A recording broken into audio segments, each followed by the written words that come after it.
or close. Anyway. As you guys know, what we do recruiting-wise, it's all about needs. And so for us, we started out the season, so it was a little bit different year because we started out with around 8 or 9 scholarships and end up somewhere around 22, 23. We got a chance to maybe sign a couple more, but right now we're at 20. We'll see how the rest of the day goes.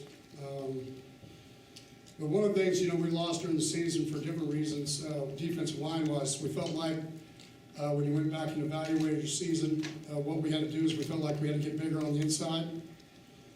And so, you went out and got three out of the 4 300-pound guys, close to 300-pound defensive tackles. And really the great thing about them is that they all come, 2 out of the 3 come great programs. You got Corey Bethley, comes from Katy, won a state title. George Ellis out of American Heritage, won a state title, 4 out of the last 5. Ezra Tua was really kind of a blessing. He was one of those situations. Had a really good friend I coached with. Started watching film because we were looking for an older guy. And Ezra's, back from a mission, 24 years old, married, played with a broken foot all year. So he's 6'1", 300. And I think he left his visit like about 322. But like a lot of Polynesians, really strong. Plays with a passion when he's on the field. And then George Ellis is a guy that comes from a long line of guys that come out of American Heritage. And then obviously we talked about Corey. And then the other one's Terrell Cooper out of East Texas, out of Lindale. He's a guy that really has a lot of ability. Probably is more in the 3 technique category where he can run, slant guy. If you watch on film. And a guy we needed because we graduated 2 defensive ends, Dennis Collins, another long line of guys from West Monroe. Dennis has a lot of ability, plays with a motor, and just like Latham and McFarland and Chucky and guys like that. Your program always starts though usually with who you have a quarterback. That's the guy everybody knows. He's Sean Robinson is that guy. He's already in school. We're going through off season, gives him a jump on things. And then the other guy is Wes Harris. Wes he played defensive line for Aledo, again a team that won a state title this year. Go along with Wes, we felt like, the way recruiting's going, it's really kind of amazing. It seems like a lot of kids from Texas want to leave, but you'd be really surprised how many kids from the West, from other places want to come to Texas, because how big football is. And we got fortunate, we had a guy on our staff that knew about it, just kind of trying to broaden our circle. We were able to went out and found Quazell White, which is a guy that we think has unbelievable potential. If you watch him on film, very powerful. Starting guard, but really probably has the capabilities of maybe being a tackle for us someday down the road. And then Coy McMillan, which Coy is from Abilene. Coy is an interesting guy, though. I think one of the things he gives is very athletic. He's played tight end, probably could play defensive end. Possibly you could project him maybe as a center someday. Maybe starting out, though, for us this year, being able to play early, could be a tight end type guy, because he runs and does things. He's done that. At corner, we felt like we had to go out. We had a little bit light there. Noah Daniels was a guy that was a very high-profile guy. There's a track guy that's a little bit bigger than a couple of our corners, but with a lot of ability. We're hoping, at the safety and corner that maybe even before the day's done, that we end up being able to also secure another guy in that position that possibly can play. At the running back position, you have Kennedy Snell, which, he kind of falls in the same line of some of the guys we have, like Kevon Kirpin, where he can play actually tailback. Kennedy Snell from Waxahachie is a guy that he can do there. He can run back, kicks, punch. He always liked that kind of guy. Has a chance to win the state this year. The Hunter was, I think, finished second a year ago. Was very fast. And another guy, McKendrick Van Zandt, which McKendrick will be a guy that will help decide. He's a 6'2", 200-pound dude that probably is going to be a 220-pound something. Whether tailback, he can play. He was, I think, around a little over a 2,000-yard rusher. But, also one of the needs we have is safety, where we can get him on the field the earliest, but he can play both. Very, very good athlete, basketball player, track guy. I think he possibly won the 300s last year in Texas in their classification. And then Kerry Johnson was with him. Probably the two, along with Sean Roberts, two high-profile guys. If you go by, what you guys write, is at the wide receiver position. First, Jalen Rager from Waxahachie was a guy that really is love his family. Also, deep tradition. His dad played in the NFL, played for Tech, played defensive end, has a motor, has a 1-2, track guy, basketball guy. And then Omar Manning from Lancaster, one of the Mannings that originally from was Corsicana, which we recruited a long time ago. Daniel Manning, who played many years in the NFL. Great lineage. Very excited about having him be part of our outside two guys. And then Aldontre Davis, which is kind of a lot of people had him on his radar. Very good player. Ended up getting him in the last weekend. And he's a guy that really fits inside. Really, we only graduated one guy. And as far as our numbers, as a general rule, we wouldn't oversign at that position. But what we're going to do is we'll graduate 5 guys in the fall. And 3 inside guys and 2 outside guys, depending on where we move John. And so to be able to already have a jump on that, just because of having the luxury of having a couple extra scholarships than what we started out with at the beginning of the recruiting season. Real excited about that.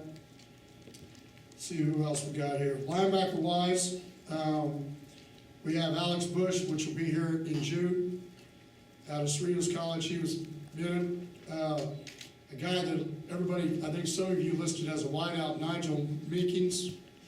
Nigel will actually come here and start as a linebacker defensive end, 6'3", 205.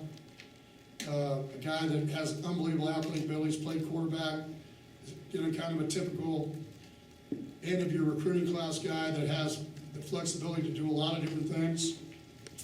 And then Garrett Walla, which Garrett will actually a guy that will probably decide when he get here to watch him to see whether he'll be a linebacker or he'll be a strong safety, which is kind of like a Willie Backer for us. A very smart football player out of John Curtis. Very physical guy that plays a lot of footballs, won a lot of football games. And last but not least, one of the things we felt like, kind of looking at what we needed to do is, getting back to being a little bit more physical as a football team, what Gary Patterson and TCU teams are like. And so one of the things we felt like in the last couple of weeks, we felt like we wanted to go out and find a tight end. We were very fortunate to go out and find Christian Williams out of Fullerton College out in California. A guy that could split out, has the ability to split out and run a little bit, but also 6'3", in the 230, 240 range. Also could be a guy that could attach and be part of a tight end set, plus maybe be in the backfield and be a two-back, where you could create a two-back situation, being intelligent enough to move him around and do things. And so, just looking down our list, I think that that kind of about covers all of them as far as what we were trying to get accomplished.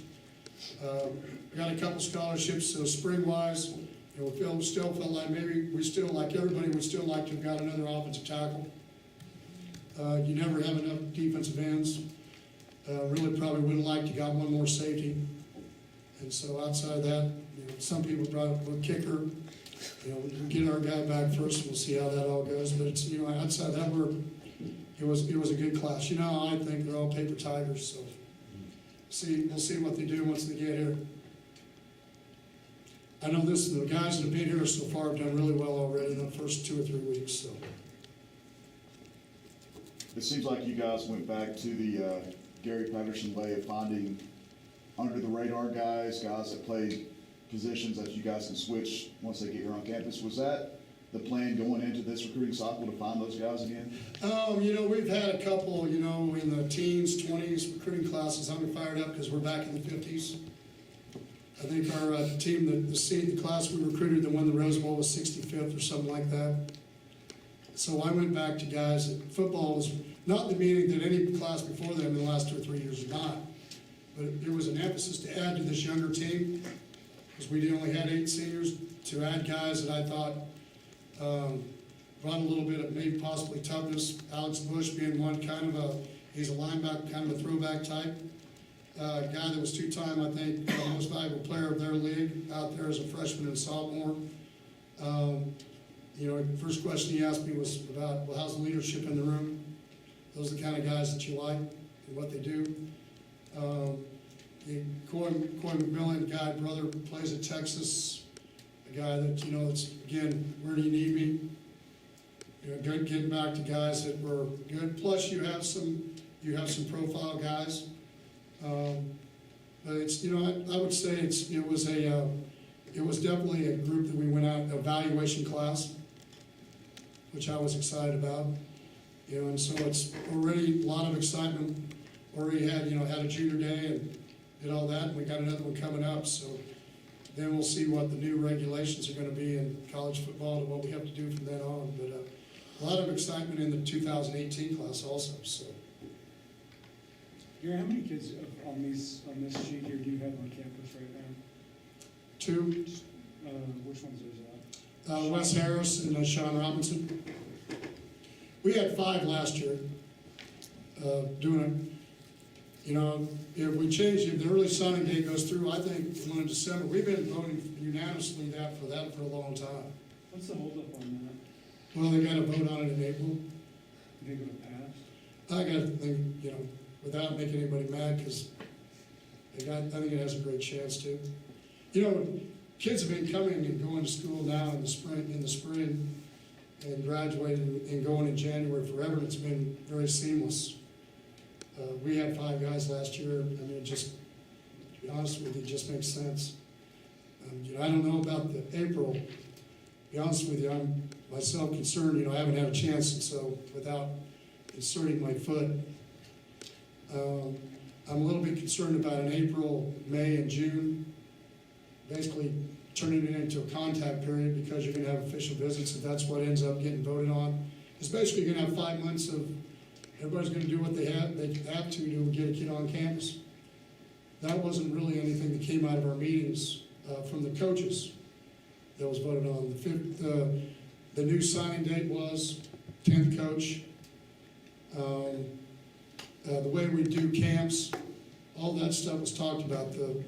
The official visit thing, it was kind of a surprise to all the coaches as far as we were concerned. So that'll be an interesting one to see how everybody navigates it, because you only get 56 visits.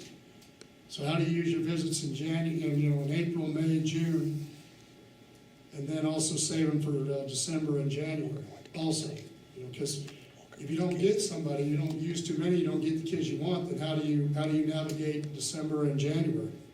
And so I still have a feeling there's still going to be a lot of unofficial visits.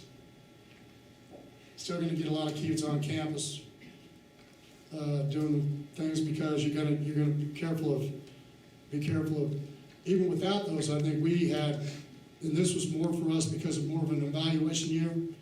I think we ended up 42, 43 visits. So it'll be interesting to see how it all goes forward. Coach, you mentioned we hear a lot about students leaving the state to go play, but if I understood you correctly, there are an influx of students that like to get into this state because of what the Yeah, state. I think you look at the vision, I think almost, it's somewhere between 27 and 30% of TCU is from the West Coast. And I think 26% of that is California, and then you add in Oregon, and you add in Washington.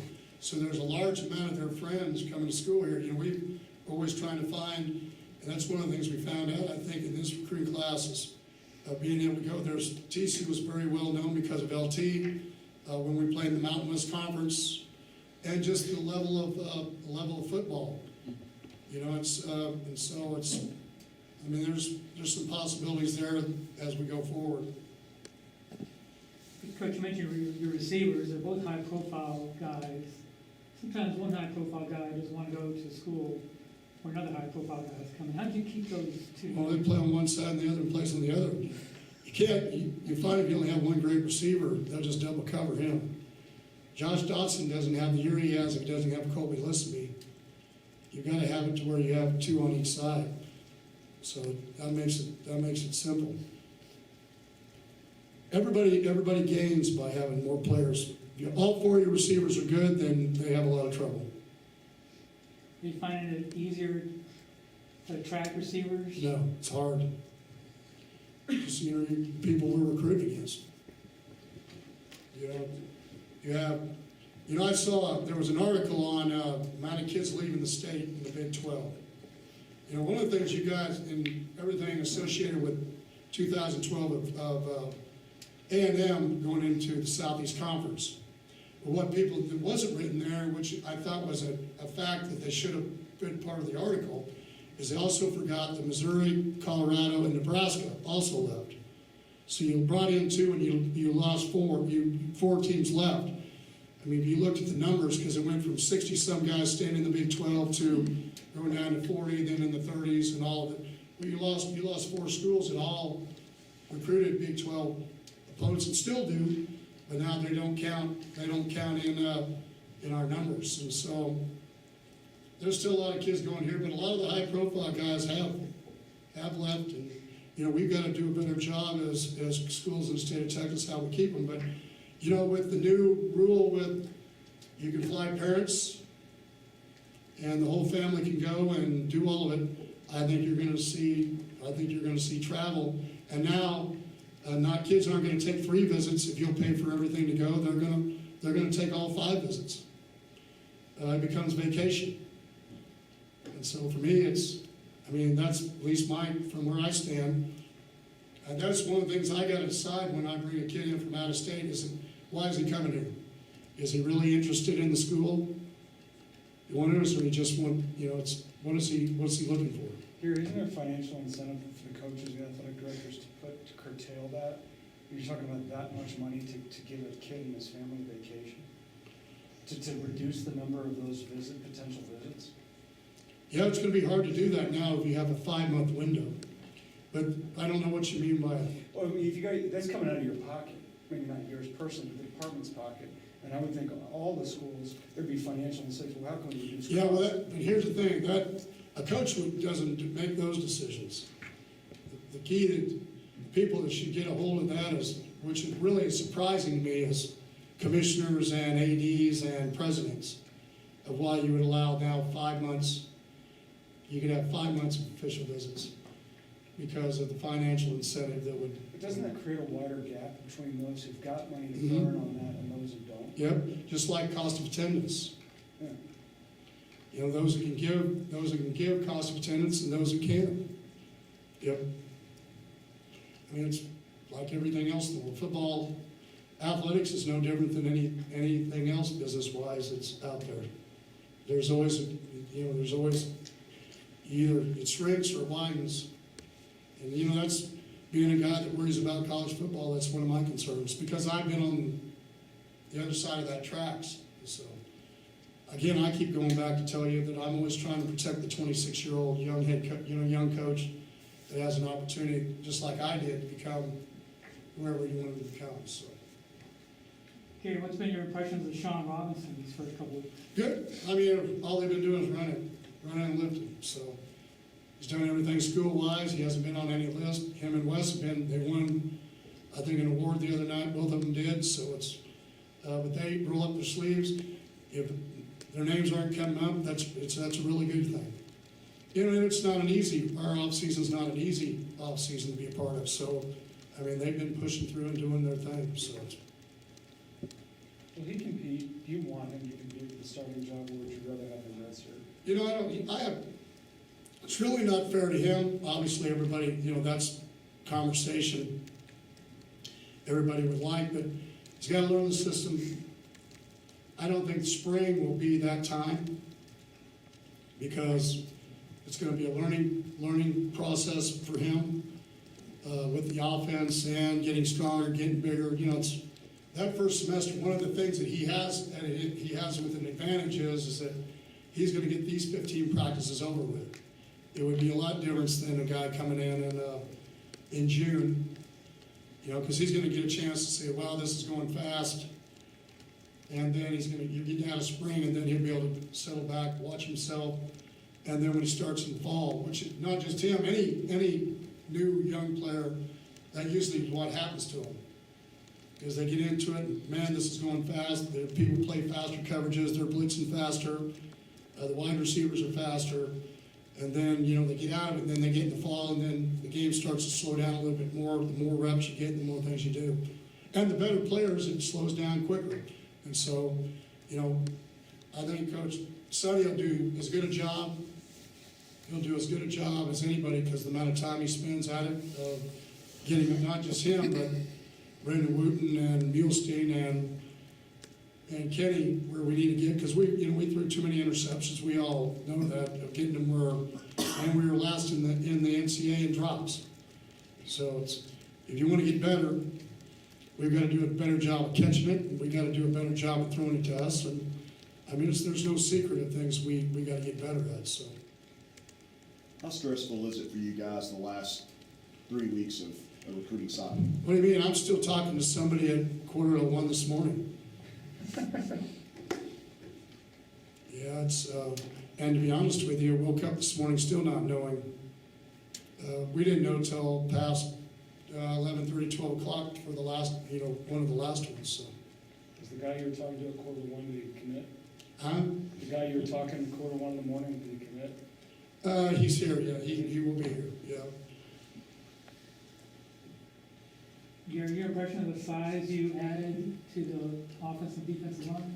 Well, we didn't add as much size offensively. West and Quazell is of that size, but we did out defensively, D-tackle. I thought we did a lot better job of what we needed. And what I like is they all come from programs, those high school guys that come from programs that are very well coached. I mean, and their programs that they're coached tough. It's one of those things where they got a chance to come in and excel earlier because they come from places that expect to win state titles, and the coaches that are at their high schools are unbelievable. And I'll tell you, to be honest with you, one of the people that's inside of it, she's a secret weapon, is Mrs. P. Kelsey she just does an unbelievable job in the recruiting part of it. As far as family and everything else, I mean, she does an unbelievable job of helping us. Not everybody has somebody that relishes an opportunity to do it and been part of athletics and do it, and just understanding the kids and everything that goes on, but she does an unbelievable job. And to be honest, it says a lot about your program. We brought 2 new coaches on our staff, Chris Thompson and Sonny Dykes. And, what people understand, pretty much it's very much a compliment to, I think, TCU, where we started, where we at. The 2 former head coaches, Chris being an Abilene Christian, and then Sonny being a La Tech, Dad, at Texas Tech, his dad being at Texas Tech, and then Cal of coming back here and being part of our staff. It really enhances us. I think it says a lot about TCU, and it also says a lot about them. But I think all they can be is a win-win. I'm really excited, even in the short bit of time in the last couple of weeks of all of it going down. It's already been a positive, because you've got great examinations of people coming from the outside in. Chris was at Arizona State. He's been at Lubbock. He's been in places. He's recruited against people. And then Sonny being from Louisiana, where he coached at La Tech and as the head coach, and then California. Those contacts only help you in the recruiting aspect and just the knowledge of all the places they've been. I mean, it's been for me, it's been a slam dunk, because I also get 2 new guys that I can bounce things off of. Because you're always looking, because when you don't have the decision you want, you start with yourself, evaluation-wise. And as bad as we wanted everything we just said, we could cut the field goals, there's a great chance you could have won 8 or 9 ball games. You ended up 6 and 7, and you could have won 8 or 9 ball games. So how do we, going on the road, because we got to go on the road next year more than we were at home, how do you make your team toughen up? But the good part about it is we win more games on the road than we won at home. So I think that might be a positive for us. Speaking of the coaches, you've got 2 of them that are relatively new to the full recruiting game, getting out, seeing schools with Zarnell and Paul. How do you assess how they've done? Rock stars. Zarnell's a rock star. Let me just tell you right now, he's a rock star. He is the Pied Piper. Kids love it. It's the reason why it's really funny. I wrote a letter of recommendation a long time ago for him to become the head coach at Lincoln High School in Dallas. And then we opened up the high school liaison position, everybody said, well, hire an older coach in the state of Texas, which would have been a good choice. And Zarnell, had been around and kids just gravitated to him. And so I ended up hiring him, and he's been unbelievable in his time here, going on the road. He's one of those guys you just go, because there's a lot of people that have recruiting coach talk, and then maybe they change.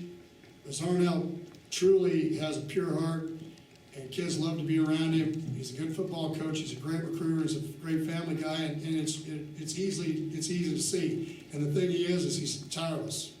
And Paul's a guy that I worried when I hired him. Very, very highly intelligent, very articulate dude. And basically, what he's done is he's traveled. He doesn't have a problem traveling from. One day he went from North Carolina to Cali. And so you kind of understand. I'm on a plane. One morning I was at Monroe, flew back into town, got another plane, I was in Seattle, got out of the house, and I was in LA, did what we needed to the next morning, flew back here, got on a plane the next morning at 3 in the morning, and flew to Miami. But people understand, you want to know what it's like to be a college football coach in the last 2 weeks of recruiting. You definitely you earn your stripes when you get going. So that's kind of. But both those guys have been awesome for young guys. Gary, you said you wanted to get back to being more physical as a team. Mm-hmm. Is that more of a mindset, or is it more about size? No mindset. We did it in bowl practices, and I thought it already showed dividends in the bowl game. I thought we did it. We just didn't have enough left defensively in the Oklahoma State game, Kansas State game. Both of them were like 10-7 at halftime, 10-6 at halftime. Couldn't stay in the second half. Same thing a little bit with Georgia. So for us, I felt like kids are playing hard, schematics, all of it. We've got to be more physical, but to be more physical, you got to be a little bit bigger. But especially where the size came in, I thought we needed to be up front. When we had 2 years ago, Chucky and Davion, they were more than 290, but they both benched over 500, and they both squatted 860, 880. Both power cleaned over 450. And so, having younger guys, they need a transition. They need to keep developing into that, but it also comes down to, but at times we started 2 tackles that were both 260 last year. And so for us, we needed to add some size. It's still good to have those guys because they were good players. What about your offensive line from that standpoint? Yeah, we're big enough. You got Matt Pryor that's almost 6'8", 350. We got guys that are like that, but Quazell will fall into that category. But we have some younger guys. The key to the bigger guys on younger is they need to grow up. That's one of the things that we have to get done this spring is we have some size in our younger groups. What they have to do is they got to grow up so we can play with them. And so, but I've been, since bowl practices, I told them in bowl practices, this is what we're going back to. This is going to be the extension of spring. Bowl practices, we're going to work on everybody getting back on the same page. And to be honest with you, they've really done a good job up to this point. We've got a long way to go as far as our level of expectation. But it's, me, I don't have a problem being picked real low. So you won't probably hear much positive come out of me as far as how we're going to go into the season and where they want us to be ranked or anything else that goes on. So You mentioned the Katie program, talking about Corey, and that's where Andy came from. How much do you admire that group down there? well, yeah, anytime that one of the things, you're seeing it even in recruiting, you've got a lot of high school coaches that are going into it from this state. Texas high school coaches do a tremendous job of teaching, coaching. We learn a lot from them. We always have. It's one of the reasons why I'm still here, going on my 20th year at TCU. Is that they've been hand in hand with us forever, helping us, whether it's been in recruiting or anything else that we've done, and we've tried to reciprocate that from allowing them to come here in the spring, spending time with them in the classroom. Anything they've ever asked us to do within the rules of how we need to be able to do it, we try to do it. It's been hard though since we've been in the Big 12 as much, because we used to have 15 to 20 Division I schools come in the spring, and probably somewhere between 400 and 600 high school coaches. But because being in the Big 12 and there's affiliations with other universities in this state, it's harder. You got to be a little bit more careful about who comes to watch you practice and what goes on, because we'll have people coming to us, well, I was down at this school and here's what they were, here's how they were practicing. So it doesn't take you very long to say, don't tell me, and I'm not, so you just got to be careful. There should fans of the Big 12 be concerned? You mentioned the highly ranked recruits who've left the state, whether it's going to Ohio State or Alabama. Should fans be concerned about those ranked players consistently leaving? No, well, the reason I just look at the bowl games. It's like we can't play defense in the Big 12. Then we were the lowest. What was it, 19 points a game? There were some really good offenses in this league last year, and they showed it in the bowls, and they did it. For whatever reason, I'll be honest with you, I think the league gets picked on a little bit, and maybe some of it we deserve it a little bit, but it's bottom line to it is there's a lot of good players still here, and there are always going to be a lot of good players still be here. And I think one of the things that's happened in Texas, there's a lot of speed. I think one of the things that's been a little bit of a shortage with everybody coming in. I think it's we've really divided up the big guys, and that's one of the reasons you're seeing us go elsewhere doing it, because there's been division of the big guys. The big guys, I'm not just talking about highly ranked guys. I'm talking about big kids. Are they leaving? Are you Well, I don't think of leaving. It's just you just have a whole new element of regional coming in, and a lot of that goes back to schools being in other conferences, and also I think the way you can recruit now, where families can go, people we're going to pay for them to go anywhere. I don't know if the fans have to worry about it, because I think we still put on a great brand of football. I suppose until we win a national title with the league, there'll always be